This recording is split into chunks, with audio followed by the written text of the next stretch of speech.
Hey everyone, Austin back with another rowing machine review video. And today I am sitting on the ProForm Smart Rower, or as I like to call it, the Costco rower, because this rower is now popping up in Costco's all over the United States. Lots of people are asking about it. Is it worth it? What's this machine all about? It comes in at a pretty low cost point, so is it worth your money or is it a waste of time? Let's talk about it. And if you're new to the channel, make sure you hit that subscribe button and check out my websites for rowing form reviews, personal rowing coaching, rowing ebooks, and more. So let's get into it by talking about the price and the overall design of the rower. So when you go and pick this rower up in the store, it's gonna come out to be around $400. But what's included is not just the rower itself, but a 1-year subscription to iFit. And I'll explain a little bit more what iFit is all about later in the video. This machine comes in a pretty big box if you're picking it up from the store itself, and make sure that you've got a buddy with you. I made the stupid mistake of doing the whole, moving the whole thing by myself. Didn't even fit in the shopping cart, trying to lug it upstairs. You need a buddy to move this thing. Don't be like me. As far as the heaviness of this machine goes, the in-box weight is 116 pounds, and the box itself actually weighs quite a bit, so I would guess that this machine itself weighs a little over 90 pounds or so. I couldn't find any specifics on the machine itself, and I'm not gonna put this thing on the scale. But although it is around the same size as a more popular rower like the Concept 2, it weighs about twice as much. But as far as the design goes, it's actually a pretty sleek, pretty cool looking piece of fitness equipment. I mean, it doesn't look like a piece of furniture like a WaterRower might, but it looks like a solid piece of equipment. It looks cool. As a fairly tall guy at 6'8", I love this machine because the rail supports those of us with taller frames, longer bodies, and this rail is actually just a couple inches longer than the standard rail that the Concept 2 comes with. So if you're a taller individual, you're gonna have no problem fitting on this thing. One of the really unique things about this rower, as far as being able to store it and put it away, is that this rower actually folds in half very easily. While I personally prefer the rower to just stand up vertically, something like a Concept 2, this foldability of the machine allows you to really tuck it away into a corner or something if you really needed to. However, because it folds, it's kind of difficult to move, to be honest. Again, I would just prefer if it just stood up straight. Now, one of the most important things about a rowing machine to consider before you buy a rower is it set up so that you can biomechanically take a proper rowing stroke? Because there are a lot of crap machines on the market that have just strange setups of the foot plates and the handle and the feeding mechanism and stuff where it doesn't allow you to take a full stroke. Something like the Sunny Health and Fitness magnetic rower. I am pleased to say that this machine actually allows you to take a nice full rowing stroke. It biomechanically works very well with how proper rowing form should be. And because that is so hard to come by at the lower end price range for rowing machines, that is a huge plus in my book. And by allowing you to take a good rowing stroke, I'm talking about the foot plates being nice and wide, not too close together. That's going to allow you to lean forward properly at the front end. The handle is nice and wide as well. This is super awesome, especially for those of us like myself that have broader shoulders. Having that wideness of the handle allows you to comfortably row the handlebar in each stroke. Now, the seat on this thing is one of the smallest seats that I've seen on a rowing machine. It's also one of the thinnest, so if you've got a larger booty, it might be a bit of an issue, but personally, I feel like it gets the job done and allows you to sit comfortably on your machine. And the only real kooky portion of this design of this machine is this monitor and the stand, because you can adjust this monitor up or down. However, the actual angle of the screen doesn't change. So if you're tall like me and you like to keep it nice and high, it sits at this weird sort of backwards angle. There's nothing you can do about that. So that's a little weird. Okay, and so now let's talk about how this rows. How does it feel to row? And this is where my opinions get a little mixed. So this machine uses magnetic resistance, which has the super huge positive of being the quietest style of rowing that's out there. So if you live in an apartment and noise is a big concern of yours, this machine is super duper quiet. We're gonna have a listen to how it sounds here in just a little bit, so stay tuned for that. As far as how the rowing stroke feels though, it feels a little clunky at the front end. As soon as you take that initial step with the rowing stroke, you can feel the machine sort of stutter to connect and then feel that connection as you drive through. It doesn't have a smooth resistance from start to finish. It gives you kind of a jolt and then a go. Not really a jolt, but it has to take a second to hitch onto the resistance and then give you the resistance. It just feels a little weird. And when you start rowing at a high stroke rate as well, the straps and the resistance plates or whatever, it just can't really keep up with you, and you get this sort of weird sort of slack and then a catch and then a slack and then a catch and then the little jerk at the front. It's a little strange. And one of the big issues with a lot of the cheaper magnetic rowers is your ability to sort of pull through the resistance, to sort of out-muscle the resistance settings. And while this has 24 resistance settings, which we're gonna get more into in a little bit, even at the max resistance, if you row hard enough, you can break through that resistance. And I found that when rowing, if you were rowing with very slow, very light strokes, you could really, really feel the heavy resistance, but once you started adding some real intensity, some real pressure, you could sort of break through that resistance. Which is not a good thing, which is not really mimicking the properties of what rowing is really like if you're rowing on a boat on the water or you're using another rowing machine, such as a WaterRower, a Concept 2, or more of the higher end electromagnetic resistance machines like the Hydro. So this thing says it offers 24 resistances, but in my experience with rowing on this, I felt virtually no difference between resistance 1 and resistance 24. Maybe a slight change in the feeling, but I think the whole idea of the 24 resistance settings is more of a gimmick than anything. And whether I was rowing moderately or at a max intensity, those resistances didn't really make that much of a difference. So let's take a listen to how rowing moderately and rowing intensely looks and sounds and feels at the different resistance settings.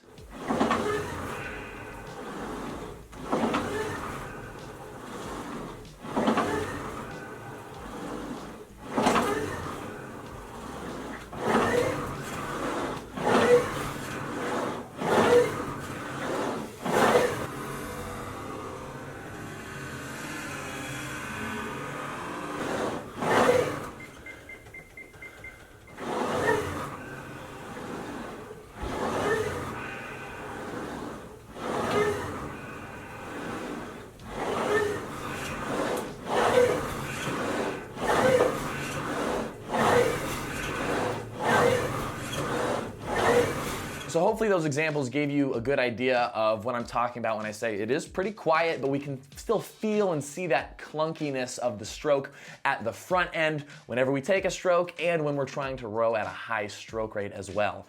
The stroke just feels a little goofy, and again, those resistances didn't make that much of a difference. Can it get the job done? Yes. Can you kind of row past the clunkiness and sort of get used to it as you go along in your workouts? Yes, you can, but it's still there, which bugs me. Okay, and now let's talk about the monitor and iFit. And these are two really the most important, in my opinion, things to consider when it comes to investing your value into this rowing machine. And I want to start off by saying it's very strange when you first get this thing assembled and plug it in, which by the way, it goes a little 2-prong outlet into the wall, and the cord's not very long, so you got to keep it close to an outlet. When you turn on your rowing machine, it literally will not work until you activate your iFit membership. Now, it comes with a 1-year free membership card, but the machine won't even let you start doing anything, even with the manual screen, until you've registered the device. So that just felt a little weird to think that I couldn't even use the machine just to even see what it was like before signing up for the iFit membership. But once you've activated your iFit membership and connected it to your rower, you can use the manual function on the rower. So use the monitor that it comes with. And my friends, it's a bad monitor. It's bad. It gives you odd metrics, things like your stroke number, not really important, your calories burned, which is completely irrelevant and isn't an actual representation of the calories that you burn. It can display distance and time and watts, but it doesn't show you split per 500 meter, aka boat speed. And even when it's displaying watts, the numbers of the watts are totally inaccurate. And even at a light, moderate pressure, I was rowing like 400, 500 plus watts without even really trying that hard. And so its measuring of the metrics, distance and watts, etc., is very arbitrary. You can't program anything to the monitor, you can only simply reset it, and even when trying to reset it, it would be funky at times and just set me for a 5-minute countdown instead of just allowing me to count up with the time and just row. It's just a very basic and very poorly functioning monitor, which is unfortunate because that means the only thing that would make this worth it is your iFit subscription. Now, iFit is an online training platform that's sort of an all-in-one deal when it comes to fitness. You don't have to use iFit for just your rower, but you can use it for a treadmill, for a bike, for strength training, for yoga, for Pilates. I mean, they've got everything on that platform. And when you've got everything, do you really have anything good of all of it? You know what I'm saying? But as far as a full iFit review, I'll be doing that later down the line. So I'm not gonna get too far into it, but I did take a couple of the iFit rowing classes and they were whatever. They were very meh in my opinion, as far as the parameters that they give you in the workout. For your average basic person, it's gonna give you a little bit of an idea of what you're doing. But as far as like the real personal guided instruction and progression of like understanding your numbers and using those numbers, you know, to your ability to get the most out of your workout, like you can get from my Just Row platform where I can coach you through progressive blocks of workouts. The workouts themselves, they weren't that great. But iFit does have a manual workout function. And in this manual workout function, it's a little weird because you get put onto a 400-yard track at the start where you can see a lot more metrics than you were seeing just on the basic monitor, where you have access to things like your split per 500 meter. You can change the display to show you a whole range of settings, things like your watts, your split per 500, your time, your distance, your calories burned, again, that's very arbitrary, and your stroke rate as well. But just like with the basic monitor, the arbitrariness of your intensity on iFit is completely out of whack of sort of the standard of something like the Concept 2, where I was able to hold a 130 split per 500 meters, no problem, with a nice, like moderate intensity, like not even trying that hard. And when I tried to row as hard as possible, I could get the machine down to like a 108 split per 500, something that's nearly impossible to do unless you're killing it on a Concept 2 or something. So if you're someone who's competitive and looking to see where you stack up against others that are in the rowing world, this isn't gonna really give you any good representation of that. So with all this information, there really are a lot of pros and cons to weigh out here, especially regarding the usage of this machine with iFit, iFit membership, etc. Because an iFit membership for 1 year is about $180 for a singular person. But if you wanted to do the family 1 year setting, that's $396 per year for iFit.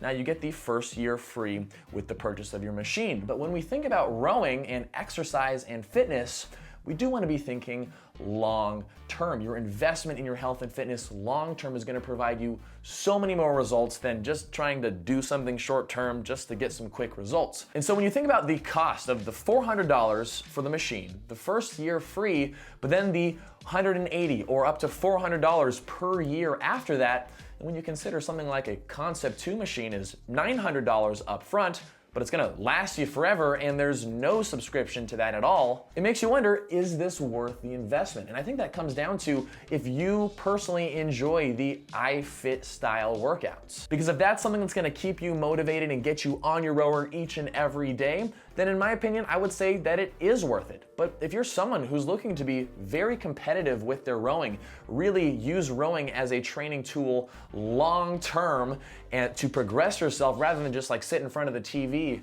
and row, then this machine might not be worth that initial investment. And you might be better off saving the few extra $100 to invest in a higher quality machine, something like a Concept 2 or something more high-end like an Ergata or a Hydro. But can you get a good workout on this machine? Yes, you can. And perhaps it could serve as a good stepping stone for you in your rowing fitness journey. You could get this, you could get the 1 year free with iFit, and then from there, see where you want to go, whether you want to upgrade your machine or continue on with the iFit membership. It really comes down to what you find value in and how much you're getting out of rowing, how far you want to take rowing.